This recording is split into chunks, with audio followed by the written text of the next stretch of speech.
تو مشرکین اور کافر لوگ کیا کہتے ہیں؟ بھائی جو عذاب آئے گا تو ابھی لے آؤ، آپ جو عذاب آئے گا وہ ابھی لے آؤ۔ ایک اعتراض تو یہ کیا کرتے تھے، لِمَ تَسْتَعْجِلُونَ السَّيِّئَةَ بِالْحَسَنَةِ، پیغمبر کہتے تھے کہ تم بجائے اس کے کہ توبہ کرو اور اپنے گناہوں کو معاف کرواؤ، تم توبہ کے بجائے عذاب میں جلدی کیوں کرتے ہو؟ ایک ان کا مطالبہ یہ ہوتا تھا کہ بھائی ابھی آ جائے نا عذاب۔ تو نبی صلی اللہ علیہ وسلم جب یہ بتاتے کہ ایک ٹائم ہے، متعین ہے، قیامت ایک وقت پہ آئے گی، وہ تمہاری مرضی پہ نہیں آئے گی، تو اگلا ان کا سوال ہوتا تھا پھر وہ کب آئے گی، اس کا ٹائم بتائیں آپ ہمیں۔ دیکھو کچھ چیزیں ایسی ہوتی ہیں جن کا دلیل سے کوئی تعلق نہیں ہوتا، دلیل سے کوئی تعلق نہیں ہوتا۔ میں بار بار ایک موضوع کو بیان کرتا رہتا ہوں اکثر، کہ جو شخص بھی کوئی دعویٰ کرتا ہے نا، اس کے ذمہ دلیل پیش کرنا ہوتا ہے۔ سامنے والا جس قسم کی دلیل کا مطالبہ کر رہا ہے یہ اس کے ذمہ پیش کرنا نہیں ہوتا۔ سمجھ میں آ رہی ہے بات؟ دلیل کسے کہتے ہیں؟ کسی شے کا ایسا ہونا کہ اس کے تصور سے کسی دوسری چیز کا تصور لازم آئے، اس کو دلیل کہتے ہیں۔ مثال کے طور پر آپ کو دھوپ نظر آ رہی ہے، آپ جب دھوپ کا تصور کریں گے لازمی طور پر سورج کا تصور آئے گا کہ نہیں آئے گا؟ یہ ہو سکتا ہے کہ دھوپ کا تصور آ رہا ہو اور آپ سورج کی نفی کر رہے ہو، ابے کیوں ایکو کر دیا، پہلے ٹھیک تھا یار۔ تو یہ ہو سکتا ہے؟ نہیں ہو سکتا نا۔ تو ہم کہیں گے یہ دھوپ دلیل ہے اس بات کی کہ سورج موجود ہے۔ اگلا کہتا ہے کہ نہیں، کوئی اور دلیل دے بھائی، میں یہ والی دلیل نہیں مانوں گا، کوئی اور دلیل دے۔ چار آدمی گواہی دیں کہ سورج موجود ہے تو میں مان لوں گا، اور چار بھی غفار، ستار، وسیم اور کلیم ہونے چاہیے۔ وہ غفار، ستار، وسیم، کلیم اس کے اپنے مامے ہیں، چاچے ہیں، وہ دے ہی نہیں رہے، وہ بیان ہی نہیں دے رہے۔ تو اگلا کہہ رہا ہے کہ نہیں جی یہ چاروں جب تک گواہی نہیں دیں گے نا میں نہیں مانوں گا کہ سورج نکلا ہوا ہے۔ تو جو بیوقوف لوگ ہیں نا وہ آپ پہ دباؤ ڈالیں گے، بولیں گے تو ان چار سے نکلوا لے، زبان سے، چار سے زبان سے نکلوا لے کہ سورج موجود ہے، دیکھ اس نے کہا ہے کہ یہ چاروں گواہی دیں گے تو میں مان جاؤں گا۔ اگر آپ بیوقوف ہوگے تو چاروں سے زبان سے نکلوانے کی فکر میں لگ جاؤ گے، آپ ٹائم ضائع کرنے لگ جاؤ گے۔ عقل مند ہوگے تو آپ بولو گے بھائی یہ دیکھ لے دھوپ ہے، یہ والی لائٹ اور یہ اس طرح کی دھوپ یہ بتیوں کی، یہ بلب کی نہیں ہوتی، ماننا ہے مان ورنہ پتلی گلی سے نکل۔ میرے پاس فالتو ٹائم نہیں ہے کہ میں ان چاروں کو اگلواؤں زبان سے۔ یہ تو پلان معلوم، ایک پلان ہوتا ہے کہ پہلے سے پلان کیا ہوا ہے کہ ان چاروں سے یہ اگلوا نہیں جائے گا۔ تو آج بہت سارے باطل فرقے جو ہے نا، غیر مسلم بھی، وہ کہہ رہے ہوتے ہیں ہم سے ہماری مرضی کی دلیل دو، جو ہم کہہ رہے ہیں اسلام کے برحق ہونے کی، پیغمبر کے برحق ہونے کی، یا جن مسائل کو تم فالو کرتے ہو ان کے برحق ہونے کی، جو دلیل ہم مانگ رہے ہیں وہ دو۔ غیر مسلم کیا دلیل مانگتا ہے؟ جو مشرکین دلیل مانگتے تھے، بھئی قیامت کب قائم ہوگی؟ آپ کو چونکہ قیامت کا ٹائم نہیں پتا، اس کی علامت ہے کہ قیامت آئے گی نہیں۔ بے بھائی کسی چیز کا ٹائم پتا نہ ہونا یہ اس کی علامت کب سے ہو گئی کہ یہ چیز ہی نہیں ہے؟ ایسا ممکن ہے ایک چیز نے ہونا ہو لیکن ہمیں اس کا وقت معلوم نہ ہو۔ مجھے پتا ہے میں کب مروں گا، آپ کو پتا ہے آپ کب مرو گے؟ بولو نا۔ اب کوئی ڈاکٹر آپ سے کہے کہ یار ایک نہ ایک دن آپ مرو گے، آپ کہو ڈاکٹر صاحب کیا دلیل ہے اس کی کہ میں ایک دن مروں گا؟ ڈاکٹر صاحب کہہ رہے ہیں جی اس کی دلیل یہ ہے کہ آج تک کوئی بچا ہے نہیں۔ تو جو ہے کوئی سرٹیفکیٹ لے کر آیا ہے کیا، یا تو کوئی اللہ کا خاص لاڈلا ہے؟ تو یہی دلیل ہے، سب مرتے ہیں تو بھائی تو بھی مرے گا۔ آپ کہیں اچھا پھر کب مروں گا یہ بتاؤ؟ ڈاکٹر کہ یہ تو میں نہیں بتا سکتا۔ آپ کہیں ڈاکٹر صاحب جب تک آپ یہ نہیں بتاؤ گے نا میں کب مروں گا، میں آپ کو سمجھوں گا کہ آپ جھوٹ بول رہے ہو، آپ کے پاس کوئی دلیل نہیں ہے۔ تو ڈاکٹر اگر عقل مند ہوگا بولے گا بھائی نکل پتلی گلی سے، ٹائم میرا ضائع مت کر، میں نے دلیل دے دی ہے کہ اربوں کھربوں لوگ دنیا میں آئے ہیں ایک بھی نہیں بچا، تو کیا الگ سے سافٹ ویئر اپڈیٹ کروا کے آیا ہے اپنے؟ کیا ہے اینٹی وائرس ڈلوایا تو نے کیا؟ تو یہ دلیل کافی ہے۔ اور یہ کہنا کہ کب مرے گا، بھائی مجھے کیا پتا کب مروں گا یار، نہ مجھے اپنا پتا ہے نہ مجھے تیرا پتا ہے، لیکن یہ اس کی علامت نہیں ہے کہ مرے گا نہیں تو۔ وہ کہہ رہے نہیں ڈاکٹر صاحب میں تو جب تک نہیں مانوں گا جب تک آپ یہ نہیں بتاؤ گے کہ کب مروں گا۔ ڈاکٹر کہے گا یا تو غصے سے ٹی اٹھا کے گن پٹی پہ رکھ دے گا اور بولے گا تو اب مرے گا، 5 منٹ کے بعد مرے گا، ٹائم بتا دیا نا میں نے۔ پھر بھی ڈاکٹر اس کے جواب دینے میں لگ جائے نا تو اس کا مطلب یہ بھی پاگل ہے ڈاکٹر۔ تو اسی طرح یہ جو باطل فرقے ہیں نا یہ بھی ایسے ہی اوٹ پٹانگ دلائل کا مطالبہ کر رہے ہوتے ہیں، اسلام پر اوٹ پٹانگ قسم کے اعتراض کر رہے ہوتے ہیں، جن میں ایک اعتراض تو میں نے بتایا، بھائی قیامت کا ٹائم بتاؤ نا کب آئے گی۔ ہر پیغمبر سے یہ پوچھا گیا ہے کب آئے گی، آپ سارے پیغمبر آدم علیہ السلام سے لے کے محمد صلی اللہ علیہ وسلم تک سب کہہ رہے ہیں قیامت آئے گی آئے گی، اور ہر پیغمبر سے پوچھا گیا ٹائم بتائیں، ہر پیغمبر نے کہا نہیں پتا۔ ہمیں وقت کا علم نہیں ہے. تو لوگوں نے کہا جب آپ کو پوری نالج ہی نہیں ہے تو آپ دعویٰ کیوں کر رہے ہیں؟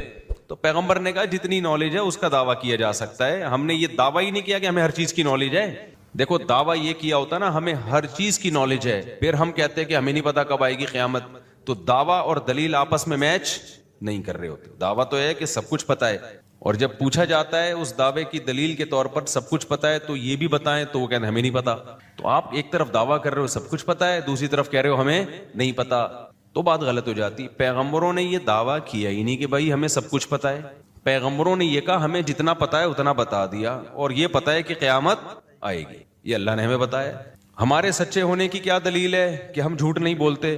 وہ بہت سارے دلائل ہیں. ہم نے 40 سال تمہارے پاس گزارے, اور پھر ہمارے معجزے ہیں. یہ ایسے معجزے ہیں جو شعبدے نہیں ہیں, کیونکہ جو شعبدے جن کے ہاتھوں پہ ظاہر ہوتے ہیں وہ الگ قسم کے لوگ ہوتے ہیں, جادو ٹونے والے. ان کی یہ پرسنالٹی نہیں ہوتی, ان کی یہ تعلیمات نہیں ہوتی, وہ ماں باپ کے حقوق نہیں سکھا رہے ہوتے, وہ وراثت کے, خرید و فروخت کے, نکاح طلاق کے احکام نہیں بتا رہے ہوتے, وہ اخلاقیات کے پیمانے متعین نہیں کر رہے ہوتے, تو وہ اللہ کی محبت لوگوں کے دلوں میں نہیں ڈال رہے ہوتے, وہ تو اپنے قریب لوگوں کو اکٹھا کر رہے ہوتے. تو اتنے سارے قرائن اور دلائل سے یہ تو ثابت ہو جاتا ہے. اور پھر پچھلی آسمانی کتابیں جن کو تم بھی مانتے ہو وہ بھی گواہی دے رہی ہیں.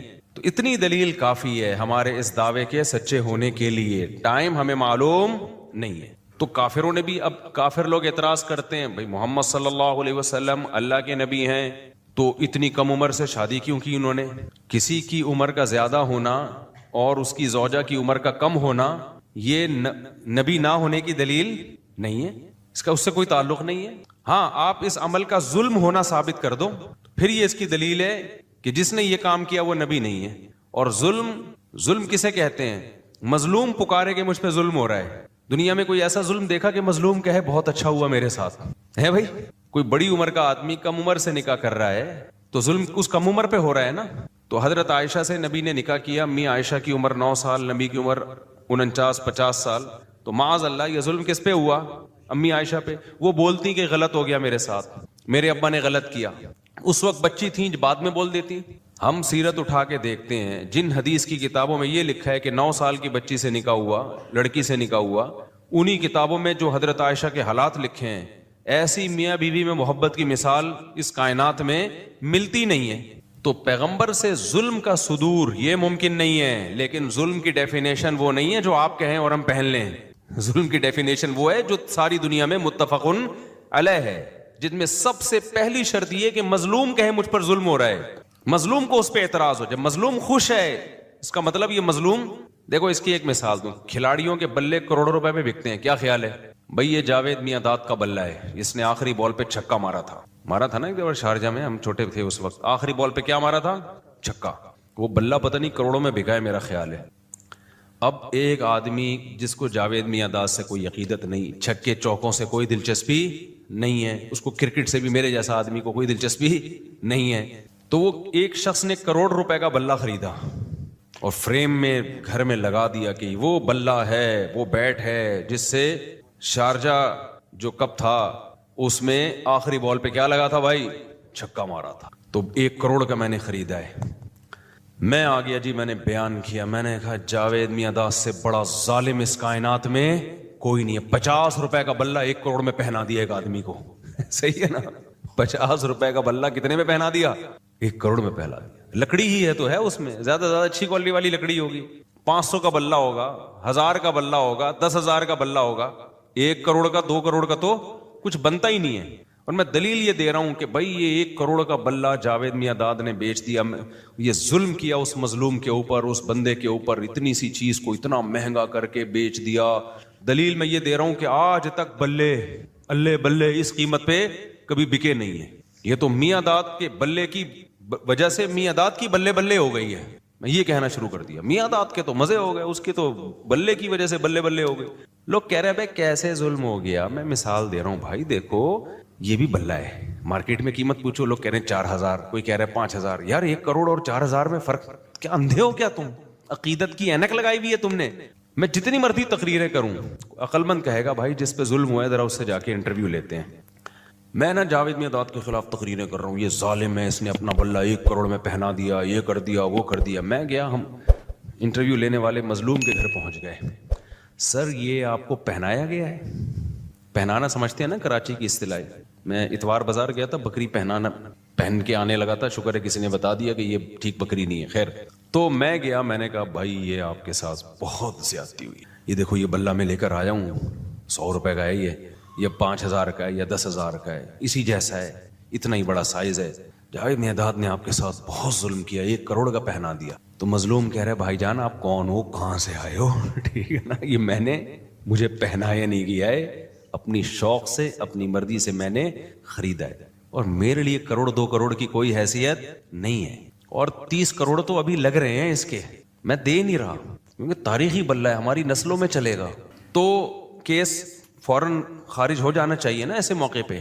میں کہوں یار جب یہ خوش ہے, یا تو یہ بیوقوف بنا, وہ میاں داد کا بلہ ہی نہیں تھا, وہ کوئی اور بلہ تھا میاں داد کا کہہ کے اس کو پہنا دیا, لیکن بلہ بھی میاں داد کا ہے اور اس کو بھی یقین ہے کہ اسی کا بلہ ہے. چلو اس وقت اگر اس کے ساتھ دھوکا ہوا تھا تو اب اس کو کانفیڈنس ہے کہ بھائی نہیں بالکل وہی بلہ ہے. تو میں کیا کہوں گا بھائی, عقیدت کی بات ہے یار, آپ کو اگر اسی سے عقیدت ہے تو اس میں کوئی حرج نہیں ہے. اور پھر وہ اگلا یہ بھی کہتا ہے کہ یار میاں داد کے لیے 1 کروڑ 2 کروڑ کی کوئی ویلیو نہیں ہے, اس کو تو یہ 1 کروڑ 2 کروڑ کی اس کی نظر میں کوئی ویلیو نہیں ہے, وہ تو ویسے ہی کما لے اتنے پیسے, 2-4 چھکے اور لگائے گا تو 8-10 کروڑ ویسے ہی کما لے گا. وہ کھلاڑی کے پاس تو بہت پیسہ ہوتا ہے نا, تو یہ اس کا مجھ پر احسان ہے کہ مجھے بیچ دیا اس نے, ورنہ کسٹمر تو بہت تھے. یہی بات ہے بھائی, یہ جو کہتے ہیں ظلم کیا, سیدہ عائشہ سے پوچھو کیا آپ پہ ظلم ہوا, وہ کہیں گی بھائی پیغمبر کے پاس رشتوں کی کمی نہیں تھی, پیغمبر ہیں, جو ان کو پیغمبر مان رہے ہیں ان کے لیے تو بڑی ویلیو ہے. جیسے جو کرکٹ کو کرکٹ مانتا ہے اور اس میں دلچسپی لیتا ہے, اس کے لیے تو 1 کروڑ بھی سستے ہیں. میرے جیسے کے لیے 50 روپے میں بھی اس کی کوئی ویلیو نہیں ہے, میرے جیسے کے لیے نہیں. تو جو پیغمبر کو پیغمبر مانتے ہیں, امی عائشہ تو مانتی تھی یہ اللہ کے پیغمبر ہیں, ابو بکر تو مانتے تھے یہ اللہ کے پیغمبر ہیں, ان کے لیے تو بھائی پیغمبر کا احسان ہے کہ امی عائشہ سے نکاح کیا انہوں نے. آپ کے لیے رشتوں کی کمی بولو نہیں تھی, آپ کے لیے کون سی کمی تھی رشتوں کی, یہ تو ان کا نبی کا احسان ہے. لیکن جو پیغمبر کو پیغمبر نہیں مانتے وہ بولتے رہیں گے ظلم ہو گیا, یہ ہو گیا, فلانا ہو گیا, ڈمکانا ہو گیا. تو بھائی آپ جس سب سے دنیا میں ایک اصول ہے کہ جس پہ ظلم ہوتا ہے وہ مظلوم مانے کہ مجھ پہ ظلم ہوا ہے. اگر مظلوم ہی نہ مان رہا ہو, وہی کیس کرنے کے لیے تیار نہ ہو, تو دنیا کی کوئی کورٹ بھی اس کیس کو لینے کے لیے تیار نہیں ہو. آپ عدالت چلے گئے, آپ نے وکیل ہائر کیا, کیس کیا کہ وسیم نے غفار کے 1 کروڑ روپے چرائے ہیں. وسیم نے کیا کیا, غفار کے 1 کروڑ روپے چرائے ہیں. عدالت بلائے گی آپ کو, آپ وسیم ہیں کہ نہیں, میں وسیم تو نہیں ہوں. آپ اس کے ماموں ہو, نہیں بھائی میں اس کا ماموں بھی نہیں ہوں. تو وسیم نے آپ کو نمائندہ بنایا ہے, نہیں بھائی نمائندہ نہیں بنایا, وسیم تو وہ دوسرے محلے میں رہتا ہے, میں اس محلے میں رہتا ہوں. عدالت کہے گی تو جس کے چرائے ہیں وہ آئے نا, کیا خیال ہے بھائی. اب آپ گئے وسیم کے پاس, نہیں سوری غفار کے چرائے تھے نا, کس کے چرائے تھے, غفار کے چرائے تھے. آپ غفار کے پاس گئے, یار تمہارے پیسے وسیم نے چرائے ہیں, میں کورٹ میں کیس کر رہا ہوں, کورٹ کیس کو نکال رہی ہے. بولی غفار خود آئے نا. تو غفار کہے جب میرے پیسے وسیم نے چرائے ہیں, میں نہیں جا رہا, تو کیوں میری طرف سے بلا وجہ کا نمائندہ بناؤں, میں جانوں اور کون جانے, وسیم جانے, تو چھوڑ دے تو مجھے اپنے حال پہ. تو دنیا کی کوئی کورٹ بھی جس پہ ظلم ہوا ہے وہ اگر کیس نہ کرے, تو اللہ یہ کہ ریاست کے خلاف کوئی کام کیا ہو, پھر اس میں ریاست وکیل متعین کرتی ہے کسی کو. دنیا میں کوئی کورٹ بھی ایسا کیس کو نہیں لیتی. تو یہ کیسا کیس ہے غیر مسلموں کا یار, کہ ہم تمہاری کورٹ میں اپنا کیس لے کر جائیں کہ تم سید الانبیاء پہ الزام لگاؤ کہ انہوں نے 9 عمر بچی سے نکاح کیا کم عمر سے, اور ان پہ ظلم ہوا, زیادتی ہوئی, اور جس پہ ہوا ہے وہ کیس کرنے کے لیے تیار نہیں ہے, وہ فخر کر رہی ہیں. اس کا مطلب تمہارا ہیڈک ہے ہی نہیں, یہ ان کا آپس کا معاملہ ہے. یہاں یہ مسئلہ بھی حل ہو گیا کہ لوگ آج کل بہت اعتراض کرتے ہیں, اتنی بڑی عمر کے آدمی نے اتنی چھوٹی لڑکی سے شادی کی, بہت آ رہا ہے آج کل نا. تو وہی کر لی, وہ جانے, وہ آپس کے ان کا معاملہ ہے یار, تمہیں کیا تکلیف ہو رہی ہے. بیوقوف بنا کے کیے پھر غلط کیا, اگر بیوقوف نہیں بنائے تو وہ جانے, تم دعا کرو اللہ سیٹ ویٹ بنا دے, تمہارا بھی کوئی کیا خیال ہے بھائی.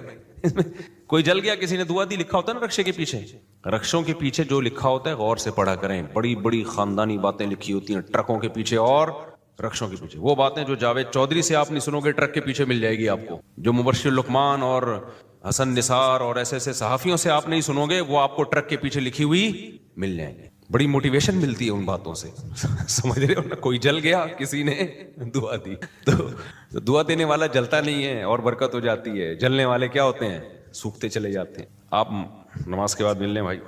تو مسئلہ اب کیا ہے؟ مسئلہ یہی ہے، اس سے بہت سارے مسئلے حل ہوتے ہیں، سمجھ رہے ہو؟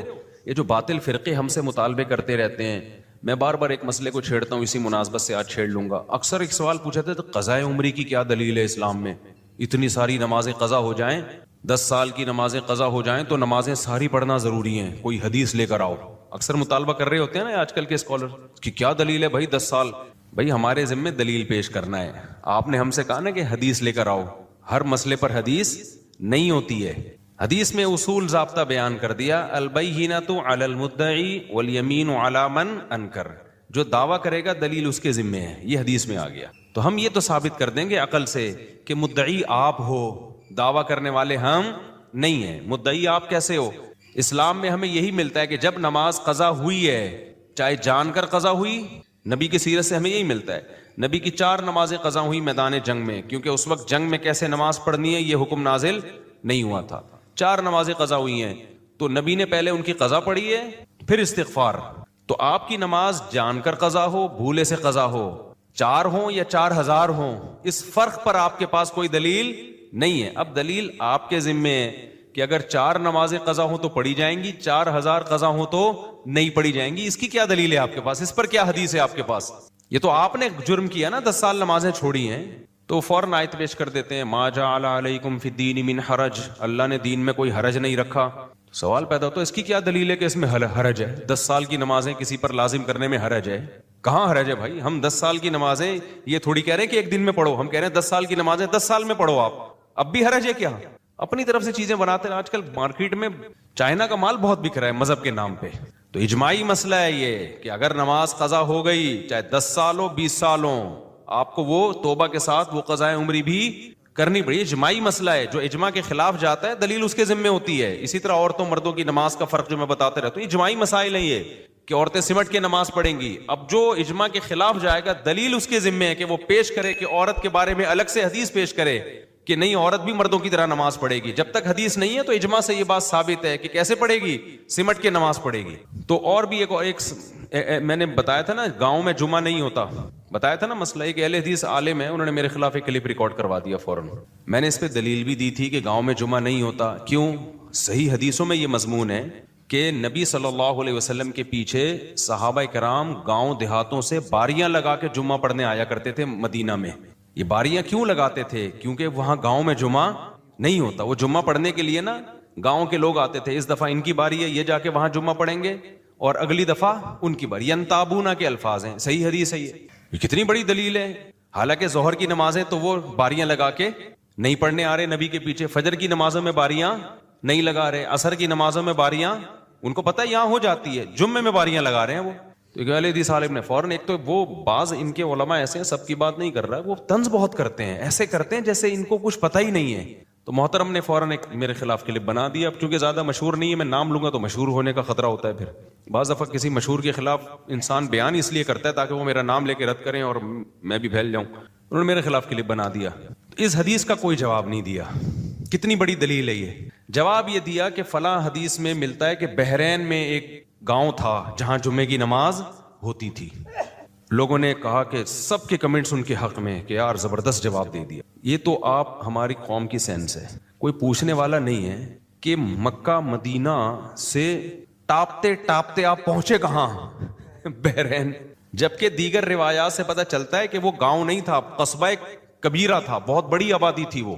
قریہ کبیرہ ہونا یہ بڑا قصبہ، وہ بھی شہری کے حکم میں ہے۔ یہ تو خود اس بات کی دلیل ہے کہ اگر بحرین کے کسی گاؤں میں ہو رہا ہے اور بیچ کا کوئی گاؤں آپ کو ایکسپلین کرنے کے لیے نہیں ملا، تو یہ تو ہماری دلیل ہے، اس کی علامت ہے کہ واقعی نبی کے دور میں گاؤں میں جمعہ نہیں ہوتا تھا۔ لیکن لوگوں میں تبھی میں کہتا ہوں مجتہدین کو فالو کرو، مجتہدین کو، آج کل کے اسکالرز کو فالو مت کرو، بہت خلط مبحث کر دیتے ہیں یہ لوگ، دائیں بائیں بائیں سے دائیں۔ خیر کون سے پرانے دکھڑے لے کے ہم بیٹھ گئے۔ تو میں جو بیان یہ کر رہا تھا کہ رسول اللہ صلی اللہ علیہ وسلم جب دعویٰ کیا آپ صلی اللہ علیہ وسلم نے کہ بھائی قیامت آئے گی، ہر پیغمبر نے دعویٰ کیا تو فوراً سوال ہوتا تھا بھائی ٹائم بتائیں۔ پیغمبر کیا کہتے تھے؟ ہمیں ٹائم معلوم نہیں ہے۔ اچھا یہ ایک عجیب بات ہے، پیغمبروں کی جب آپ جو کنورزیشن ہے نا، جو ان کی بات چیت امتیوں کے ساتھ جب آپ دیکھتے ہیں، اس میں ایک چیز ہے صاف گوئی، کلیئرٹی بہت ہے ان کے دعووں میں۔ ہم دوسرے پیغمبروں کو چھوڑے, ہم سید الانبیاء کی بات کرتے ہیں. رسول اللہ صلی اللہ علیہ وسلم سے جو سوال پوچھے گئے, جن کے آپ نے جواب دیے, کہیں بھی ان دعووں میں آپ کے ٹکراؤ نہیں ہے. جو بھی 2 نمبر آدمی ہوتا ہے نا, وہ کسی ایک بات پہ ٹکتا بولو نہیں ہے, کیونکہ اس کا مقصد ہے شہرت, عزت, دولت, تو وہ پینترے بدلتا رہتا ہے. ہم سیاسی لوگوں کو دیکھ لینا, کل جس کے خلاف مرد آباد مرد آباد, آج اسی سے کیا کر رہے ہوتے ہیں بھائی, گلے مل رہے ہوتے ہیں. وہ کہتے ہیں یار ہمیں کرسی چاہیے, بھاڑ میں جائے, تو مرد آباد تھا, تو زندہ باد تھا. کیونکہ ان کا کوئی ویژن اور ہدف نہیں ہوتا نا, کوئی ہدف نہیں ہوتا, ویژن نہیں ہوتا. جس آدمی نے دولت کمانی ہے, دولت کمانی ہے, کتنا ہی بد اخلاق کیوں نہ ہو, ہر جگہ بدتمیزی سے بات کرے گا, لوگوں سے گالیاں دے گا, اور کہے گا یار اس کے بغیر سوسائٹی میں سروائیو نہیں کر سکتے. کسٹمر کوئی بہت اچھا آ گیا, کتنی تمیز سے بات کرے گا نا, اس سے محبت سے بات کرے گا. کیوں؟ کہے گا بھائی میرا بزنس ہے, میں اگر بدتمیزی کروں گا پیسے کیا ہو جائیں گے, ضائع. تو وہ پالیسیاں کیا کرتا ہے, چینج کرتا رہے گا. اس کا ہدف کیا ہے, دولت. اگر ہمارے پیغمبر صلی اللہ علیہ وسلم نقل کفر نباشت, سچے نبی نہ ہوتے, تو پھر یقیناً یہ اس کی علامت ہی معاذ اللہ آپ نے جھوٹ بولا ہے. تو جھوٹ کیوں بولا جاتا ہے؟ پیسوں کے لیے, عزت کے لیے, شہرت کے لیے, اسی لیے بولا جاتا ہے نا. کیا ہو گیا بھائی جان, اسی لیے بولا جاتا ہے. تو نبی صلی اللہ علیہ وسلم دعوے آپ کے چینج ہوتے ہیں, جہاں جس وقت جو موقع دیکھتے اس اپنے آپ کو اس حساب سے کیا کر لیتے, دعووں میں تبدیل کر لیتے. پہلے دن سے آپ نے جو دعویٰ کیا نا, موت تک آپ صلی اللہ علیہ وسلم اس دعوے پر قائم رہے. ذرا بھی اسٹریٹجی تو چینج ہوئی ہے, طریقہ کار تو چینج ہوا ہے. وہ تو کامیاب انسان کی علامت ہوتی ہے سوسائٹی زمانے کے لحاظ سے. طریقہ کار کو کیا کرے, چینج کرے. جہاں جنگ کرنی ہے جنگ کی جائے, جہاں سلو کرنی ہے وہاں سلو کی جائے, جہاں معاف کرنا ہے معاف کیا جائے, جہاں انتقام لینا ہے انتقام لیا جائے.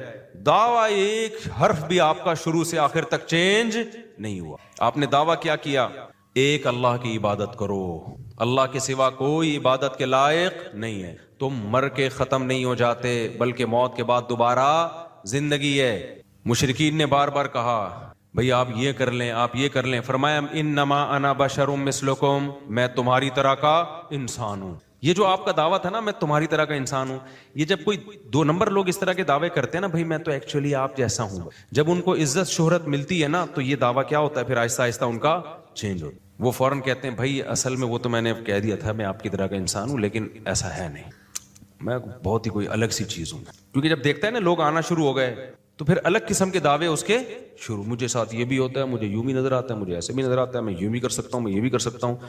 ہمارے پیغمبر پہلے دن سے جس دعوے پر رہے وہ تھا انما انا بشر مثلکم, میں صرف تمہاری طرح کا انسان ہوں, تو میرے پاس کوئی طاقت نہیں ہے. لا اعلم غیب السماوات والارض, نہ میں آسمانوں زمینوں کے, لا يعلم من في السماوات والارض الغیب الا اللہ, غیب کا علم میرے پاس نہیں ہے.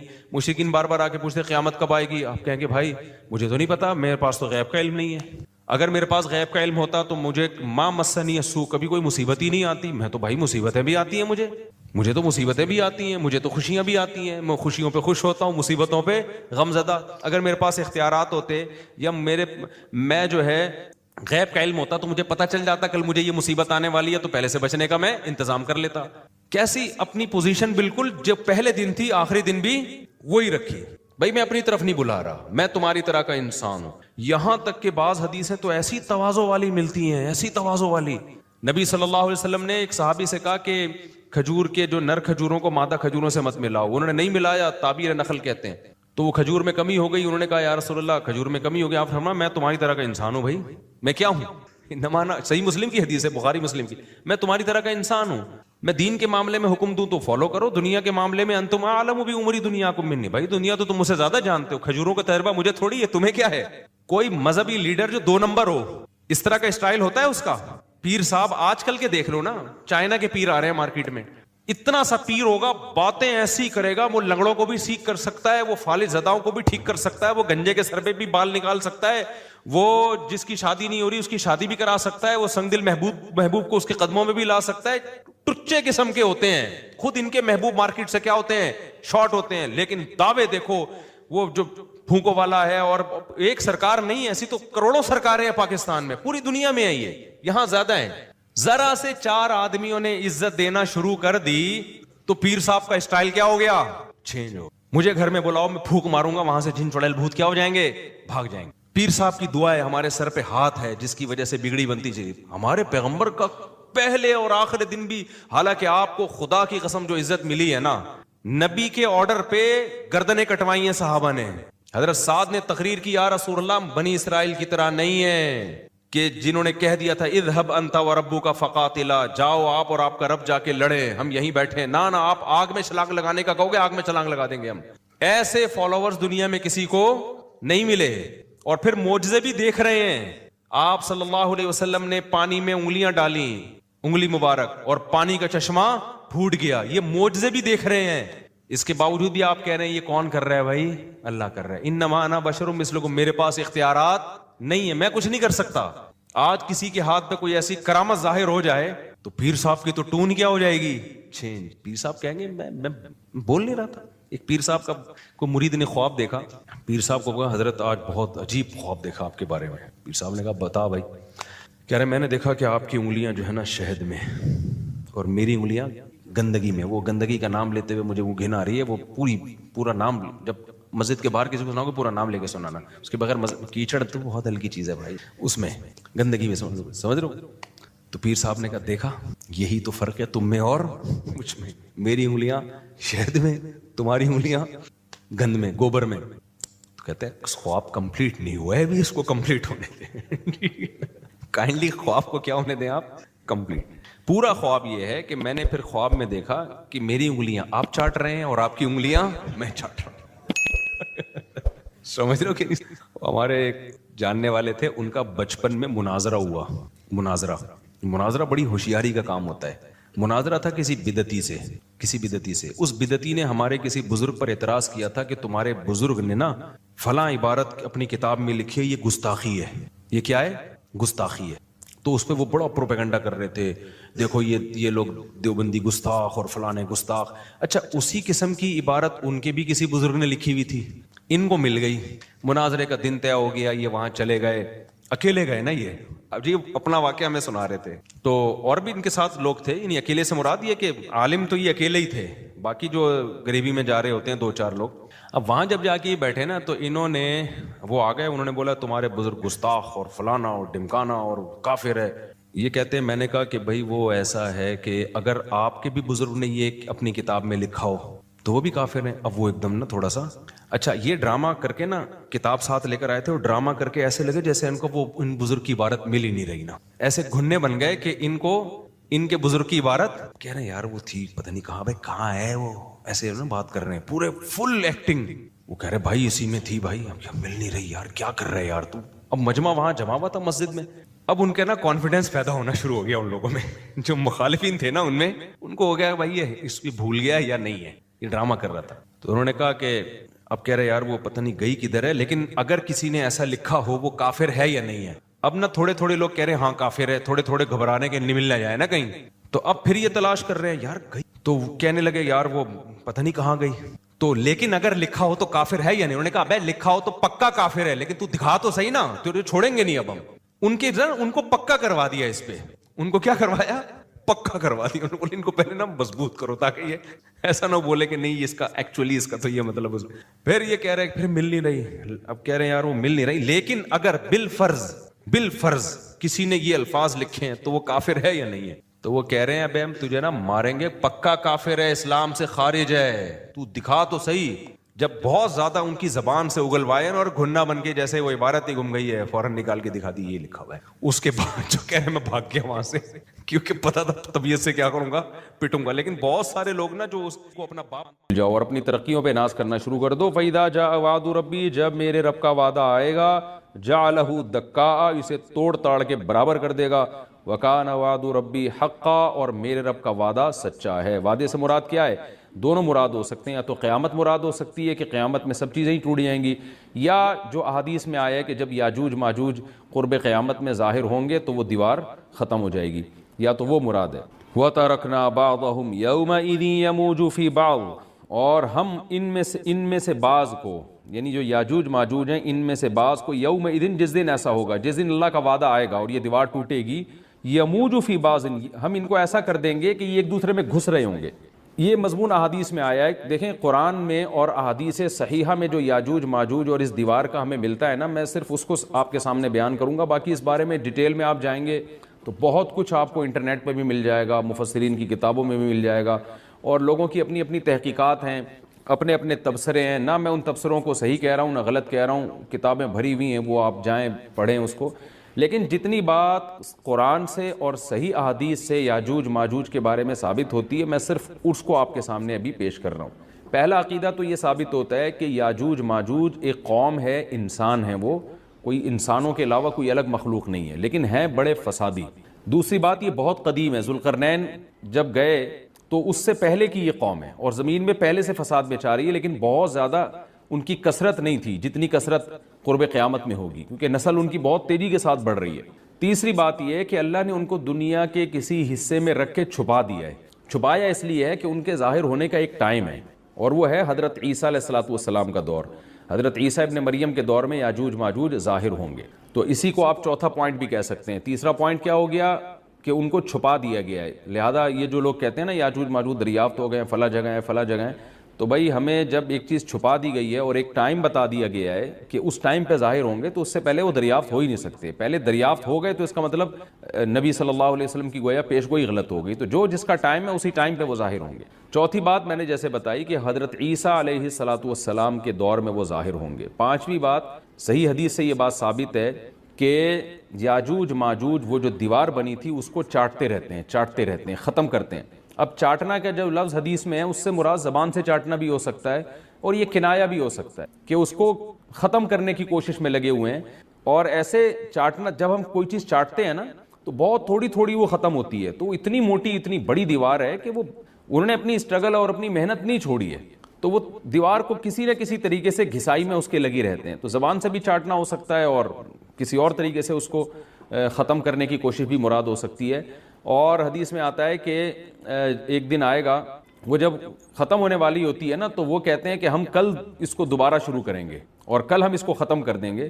لیکن وہ اللہ تعالیٰ اپنی قدرت سے دوبارہ اس دیوار کو اتنا ہی موٹا کر دیتے ہیں جتنا ذوالقرنین نے کیا تھا. تو قرب قیامت میں جب حضرت عیسیٰ علیہ السلام کا ظہور ہوگا تو وہ یہ کہیں گے ہم انشاءاللہ اس کو کل ختم کریں گے. تو انشاءاللہ کا لفظ جب استعمال کریں گے، کیونکہ وہ قوم ہے کافر، وہ اللہ پہ اعتماد کرنا، اللہ پہ توکل کرنا یہ چیز نہیں ہے. جیسے کافر تو نہیں کہے گا نا اللہ نے چاہا تو وہ اللہ پہ یقین نہیں رکھتے. تو وہ جب اللہ کا نام لیں گے اور کہیں گے کہ اللہ نے چاہا تو ہم اس کو کل ختم کر دیں گے، تو پھر اسلام کی وجہ سے وہ دیوار ختم ہو جائے گی. اس کی مثال ایسے جیسے حدیث میں آتا ہے پچھلی قوموں میں ایک نوجوان تھا جو جادوگر کے پاس بھی جاتا تھا اور راہب کے پاس بھی جاتا تھا، جس کا سورہ بروج میں تذکرہ ہے والسماء ذات البروج میں.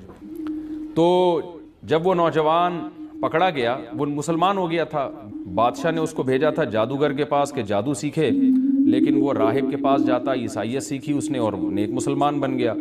تو بادشاہ نے اس کو قتل کرنے کی حتی الامکان کوشش کی، مگر وہ قتل نہیں ہو پا رہا تھا.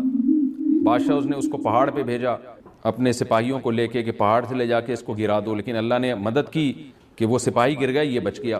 بادشاہ نے حکم دیا اس کو سمندر میں لے جا کے غرق کر دو، وہ سارے سپاہی غرق ہو گئے، یہ بچ گیا. تو کسی بھی طرح سے اس کی قتل کی کوششیں کامیاب نہیں ہو رہی تھیں. تو اس نے بادشاہ سے کہا کہ تو اگر مجھے قتل کرنا چاہتا ہے نا تو چوک پہ کھڑا کر کے تیر مجھے مار اور کہے کہ بسم اللہ وربی ھذا الغلام، اس نوجوان کے رب کے نام سے میں اس کو قتل کرتا ہوں. تو اللہ کا نام لے کے مجھے مارے گا تو میں قتل ہو جاؤں گا. نوجوان یہ قربانی اس لیے دے رہا تھا کہ بادشاہ جب پوری پبلک کے سامنے اللہ کا نام لے گا تو لوگوں کو یقین آ جائے گا کہ بھئی اللہ کا نام لینے سے تو کام ہو گیا، اور اللہ کا نام لیے بغیر کام نہیں ہو رہا تھا. تو جو بادشاہ اللہ کو مانتا نہیں تھا آج اس کو بھی اللہ کا نام لینا پڑا ہے. تو نوجوان نے یہ قربانی اس لیے دی کہ بادشاہ جب اللہ کا نام لے گا لوگوں کو اللہ کی ذات پہ یقین آئے گا اور لوگ مسلمان ہو جائیں گے، عیسائیت کو قبول کر لیں گے. تو اس نوجوان نے یہ قربانی دی اور بادشاہ نے اللہ کا نام لے کے جب تیر مارا تو وہ نوجوان شہید ہو گیا. اور لیکن پورا ملک مسلمان ہو گیا، عیسائیت قبول کر لی. اور سورہ بروج میں پھر اللہ نے ان کا تبصرہ کیا، ان کا واقعہ بیان کیا ان کے بارے میں کہ کیسے بادشاہ نے خندقیں کھود کے پوری قوم کو جو ہے وہ جو دین سے پیچھے نہیں ہٹے ان کو کس طرح سے آگ میں پھینک دیا ان سب کو. تو اس سے پتہ چلتا ہے کہ کافر بھی بعض دفعہ جب اللہ کا نام لیتا ہے نا تو اس کو دنیاوی فائدہ ہو جاتا ہے. تو یاجوج ماجوج بھی تنگ آ کر پھر اللہ کا نام لیں گے اور کہیں گے اللہ نے چاہا تو ہم اس دیوار کو کل ختم کر دیں گے، اور بالآخر وہ دیوار ختم ہو جائے گی. پھر قرآن کے الفاظ ہیں آگے کہ جب یہ دیوار ختم ہوگی وَتَرَكْنَا بَعْضَهُمْ يَوْمَئِذٍ، اچھا ہاں میں بتا رہا تھا کہ حدیث سے کیا پوائنٹ پتہ چلتے ہیں، تو یہ 5 پوائنٹ ہو گئے۔ چھٹا پوائنٹ یہ کہ حضرت عیسیٰ ہی کے دور میں یہ کسی وبا کے ذریعے ہلاک ہو جائیں گے۔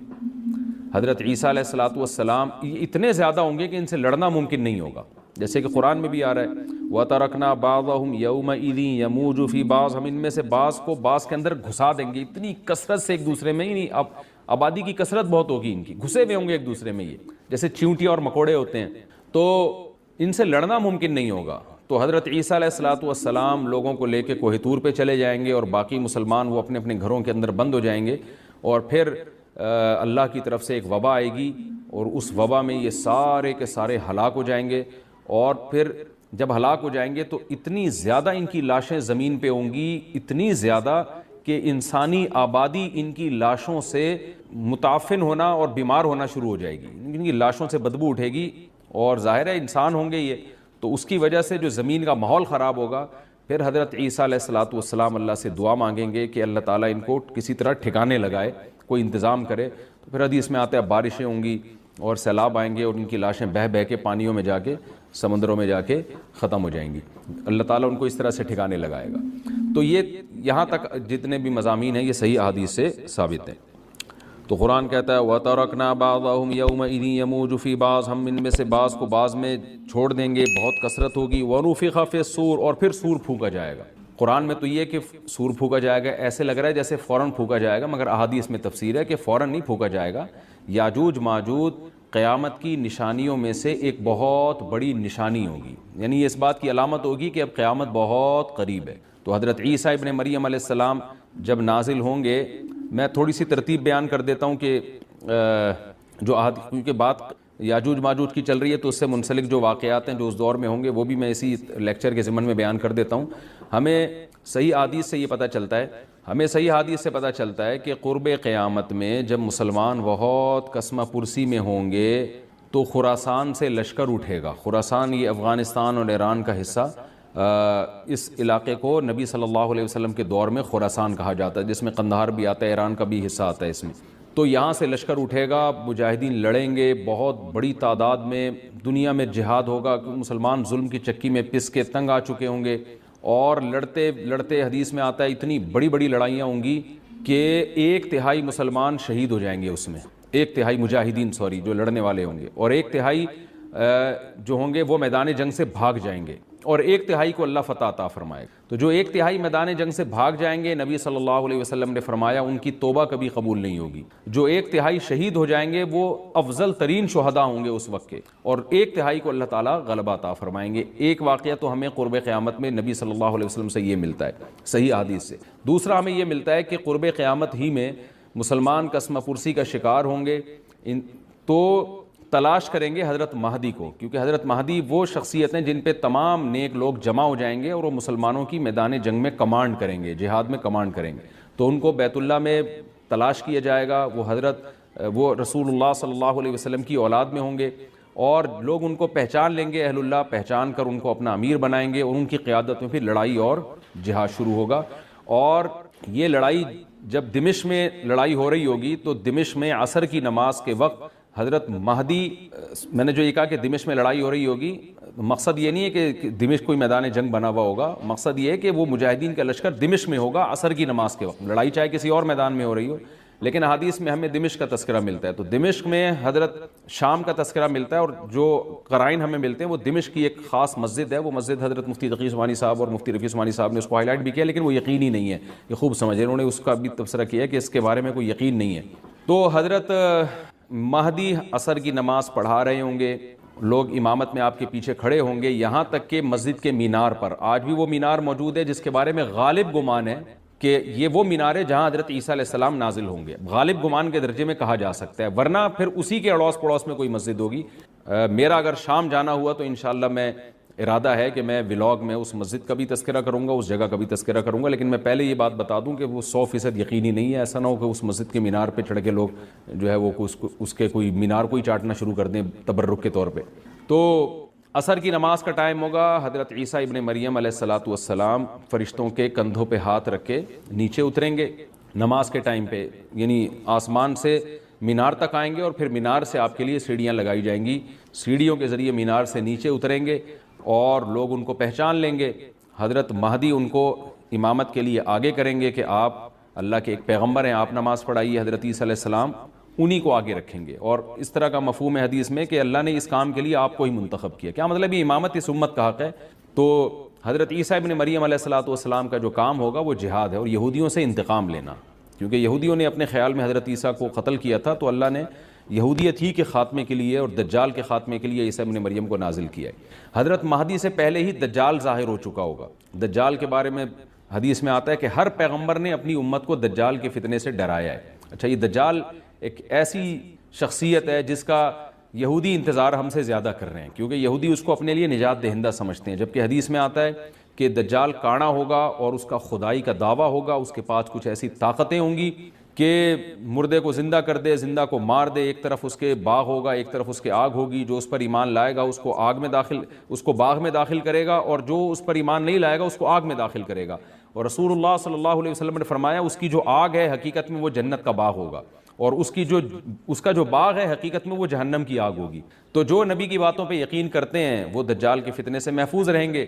اور حدیث میں سورہ کہف کی بھی تلاوت کا حکم ہے، جمعے کے دن جو کہف کی تلاوت کرتا ہے اللہ اس کو دجال کے فتنے سے محفوظ رکھتا ہے۔ اب آپ دیکھیں یہ سورہ کہف میں ہی قیامت کی علامات کا تذکرہ ہے نا، تو شاید اسی وجہ سے کیونکہ جو سورہ کہف پڑھتا رہے گا وہ یاجوج ماجوج کے واقعات بھی پڑھتا رہے گا اور اللہ کی قدرت کے واقعات بھی پڑھتا رہے گا، تو دجال کے فتنے سے اللہ اس کو اس برکت سے بچا کے رکھیں گے، فتنے سے محفوظ رکھیں گے۔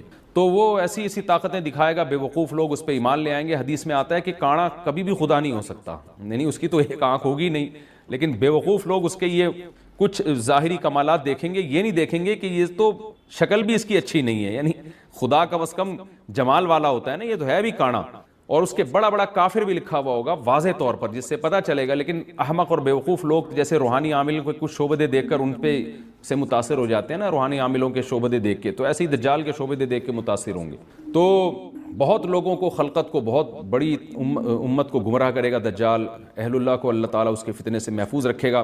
پھر حضرت عیسیٰ ابن مریم جب نازل ہوں گے تو وہ دجال کو قتل کریں گے۔ حدیث میں آتا ہے کہ نیزے کے ذریعے گھوڑے پہ بیٹھ کے قتل کریں گے۔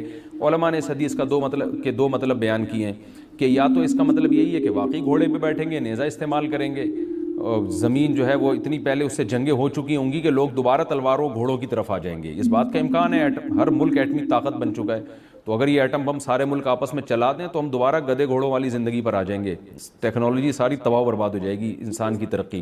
تو اس بات کا بھی امکان ہے کہ کوئی اس سے پہلے ہو سکتا ہے کوئی ایسی جنگ عظیم ہو کہ انسانیت دوبارہ پہاڑوں پتھروں کے دور میں آ جائے۔ لیکن ظاہر یہ معلوم ہوتا ہے کہ رسول اللہ صلی اللہ علیہ وسلم نے جو کلام کیا ہے، ظاہر ہے اس دور کے لحاظ سے جو لوگوں کے جہاں تک جو لوگوں کی مینٹل اپروچ ہے وہاں تک، تو نبی صلی اللہ علیہ وسلم میزائل یا اور ٹینکوں کا تذکرہ کرتے تو کیا سمجھ میں آتا؟ تو گھوڑے سے مراد ہے جو اس زمانے کا گھوڑا ہوگا، اور نیزے سے مراد ہے اس زمانے کا جو اسلحہ ہوگا، کیونکہ نیزہ نبی کے دور کا ایک مناسب اسلحہ تھا اور گھوڑا نبی کے دور کی میدان جنگ کی ایک مناسب سواری تھی۔ تو اس سے یہ بھی پتہ چلتا ہے کہ ہو سکتا ہے عیسیٰ ابن مریم نیزے کے بجائے کلاشن کوف کا استعمال کر لیں، تو یعنی وہ نیزہ جو ہے وہ اس کلاشن کوف کی یا جو بھی اسلحہ اس وقت حضرت عیسیٰ ابن مریم استعمال کریں گے اس کی ایک تعبیر ہے، تو اس کا بھی پورا امکان ہے۔ تو ہمیں بہرحال اتنا ایمان ہمارے لیے ضروری ہے کہ دجال کو قتل کرنے والی جو ذات ہے، جو شخصیت ہے، وہ عیسیٰ ابن مریم علیہ السلام ہے۔ تو حضرت عیسیٰ کے ذریعے اللہ تعالیٰ دجال کو قتل کریں گے، اور حضرت عیسیٰ کی قیادت میں زبردست جہاد ہوگا۔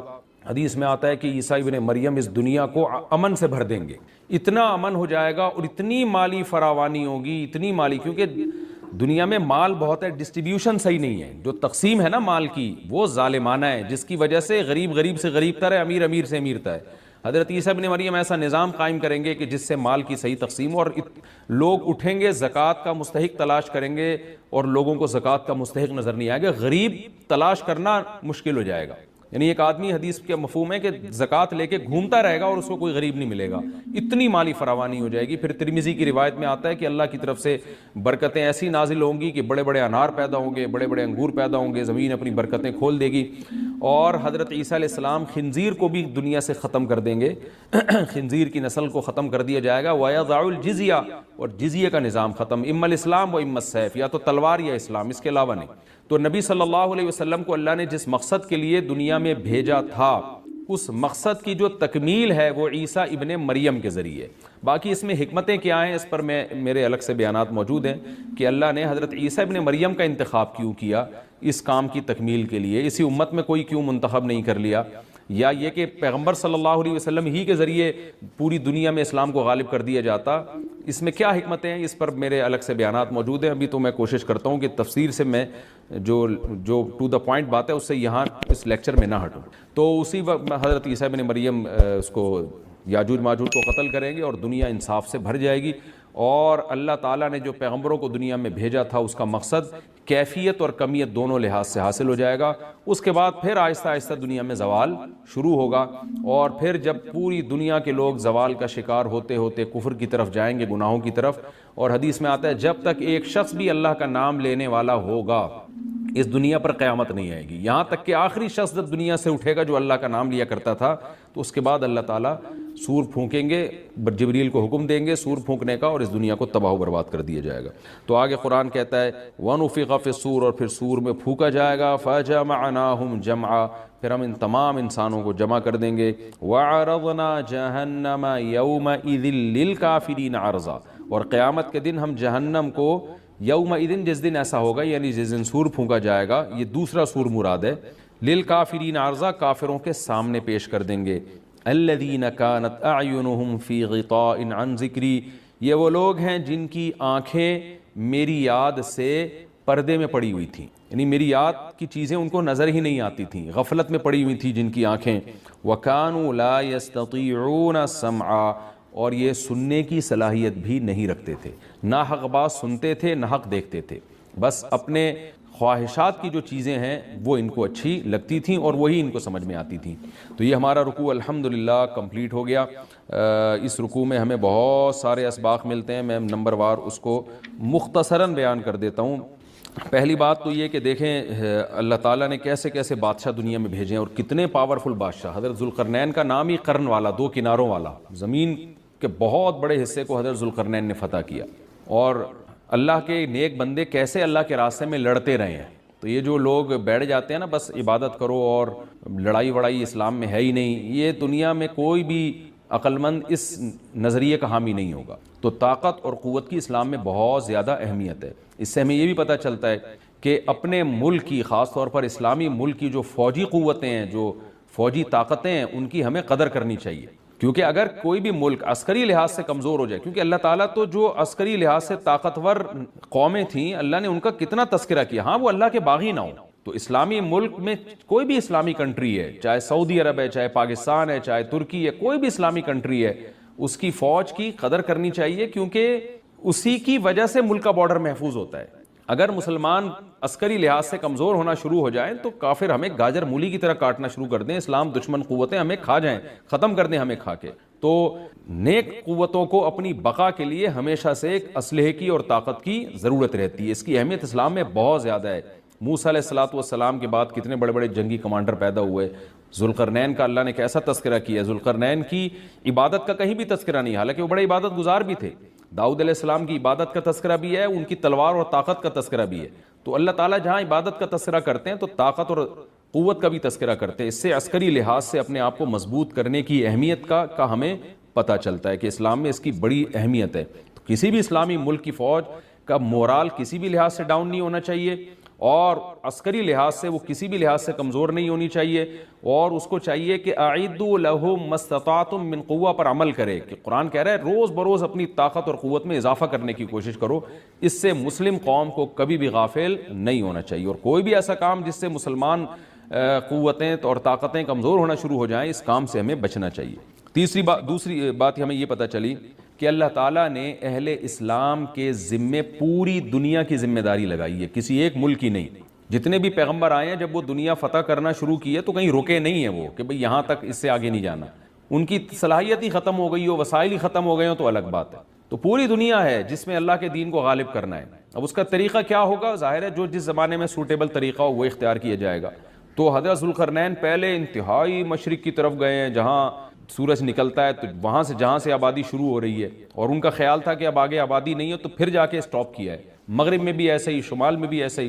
تو ہمیں جب دیکھتے ہیں کہ جب صحابہ کرام نے دنیا فتح کرنا شروع کی ہے تو ہمیں مسلمان کمانڈروں میں بھی ایسے واقعات ملتے ہیں کہ وہ علاقے فتح کرتے کرتے سمندر کے کنارے پہنچے اور انہوں نے سمندر کو دیکھ کے کہا کہ تیرے آگے بھی آبادی ہوتی نا تو ہم اللہ کا کلمہ وہاں بھی بلند کرتے. تو یہ دور تھا مسلمانوں کا, اور یہ عیسیٰ ابن مریم دوبارہ پھر وہی کریں گے, پوری دنیا کو فتح کریں گے. تو حضرت ذوالقرنین کے اس واقعے سے پتہ چلتا ہے کہ پوری دنیا کی ذمہ داری اللہ نے ہمیشہ سے اہل اللہ پہ لگائی ہے, اور وہ پوری دنیا میں اللہ کے دین کو غالب کرنے کی کوشش میں ہمیشہ سے لگے رہے ہیں. تیسری بات ہمیں پتہ چلتی ہے کہ اسباب اور وسائل کی اہمیت. حضرت ذوالقرنین نے جب اتنا پہاڑوں کے بیچ میں اتنا یعنی لوہے کی پلیٹیں لگا کے تانبا پگھلا کے آہنی دیوار بنائی ہے تو خوش ہوئے ہیں, ھذا رحمت من ربی, یہ میرے رب کی رحمت ہے. تبھی تو اللہ کا شکر ادا کیا نا, خوشی پہ شکر ادا کیا جاتا ہے. تو اس سے یہ بھی پتہ چلتا ہے کہ سائنس اور ٹیکنالوجی, دیکھیں یہ کام ٹیکنالوجی کے بغیر ممکن نہیں تھا. تبھی تو اس قوم نے کہا نا ذوالقرنین سے کہ ہم پیسے آپ کو دیں گے, لیکن ہمارے پاس وہ وسائل نہیں ہیں, وہ ٹیکنالوجی نہیں ہے ہمارے پاس. اور بظاہر ایسا لگتا ہے کہ ان کے پاس لوہا بھی تھا, تانبا بھی تھا, کیونکہ حضرت ذوالقرنین اب یہ تو نہیں ہے نا کہ زمین کے مشرق کی طرف دوبارہ لوہا جمع کرنے گئے ہوں, تو وہیں سے جو کچھ ہوگا نکالا ہوگا. تو وسائل اس قوم کے پاس تھے, ٹیکنالوجی نہیں تھی کہ اس لوہے کو اور اس تانبے کو پگھلا کے دونوں پہاڑوں کے بیچ میں پلیٹیں کیسے بنانی ہیں اور ان کو کیسے ان کے بیچ میں تانبا کر کے کہانی دیوار بنائی ہے, یہ ٹیکنالوجی ان کے پاس نہیں تھی. تو اس سے ہمیں ٹیکنالوجی کی ویلیو کا بھی پتہ چلتا ہے. آج مسلمان اس میں بھی بہت پیچھے چلے جا رہے ہیں اور اس کو مذہب سمجھنا شروع کر دیا ہے. یہ بات بھی غلط ہے. حضرت ذوالقرنین نے اتنی طاقت اور قوت کا استعمال کیا اور اتنے زبردست طریقے سے اس وقت جو بھی اس سوٹیبل ٹیکنالوجی تھی اس کا استعمال کر کے دو پہاڑوں کے بیچ کے راستے کو بند کر دیا, اور اس پہ خوشی منائی حضرت ذوالقرنین نے. یہ نہیں کہا کہ بھئی اس سے کچھ بھی نہیں ہوتا, اصل میں تو بس انسان کو چاہیے کہ وہ اللہ اللہ کیا کرے بیٹھ کے, اور یہ کیا اللہ سے بس مدد مانگو, اللہ ہی. یاجوج ماجوج کے بارے میں ان کو کہہ دیتے ذوالقرنین کہ تم سب رات کو تہجد میں اٹھ کے دعائیں مانگو, اللہ یاجوج ماجوج سے تمہیں بچا لے گا. نہ حضرت ذوالقرنین نے کہا دعائیں بھی مانگو, یقیناً حکم دیا ہوگا دعائیں مانگنے کا, لیکن ہم پورے اسباب اور وسائل استعمال کریں گے, لوہے کی پلیٹیں بنائیں گے, تانبے کو پگھلائیں گے, اوپر چڑھائیں گے اور اس طرح سے پوری مضبوط دیوار بنائیں گے. آج مسلمان ہاتھ پہ ہاتھ رکھ کے بیٹھ گیا ہے اور وظیفوں میں اور جو ہے بس وہ چند صبح شام کے وظیفے پڑھ کے وہ سمجھتا ہے کہ ساری دنیا کے سارے مسائل کا حل اس سے ہو جائے گا. ایسا نہیں ہے. آپ کو بہت زیادہ ترقی کرنی ہے, بہت زیادہ اسباب و وسائل میں آپ کو غیر مسلموں سے آگے نکلنا ہے. جیسے کہ قرون اولیٰ کا مسلمان نکلا تھا, تبھی اللہ نے اس کے لیے دنیا میں فتوحات کے دروازے کھولے تھے. تو اللہ ہمارے لیے فتوحات کے دروازے جب ہی کھولے گا جب ہم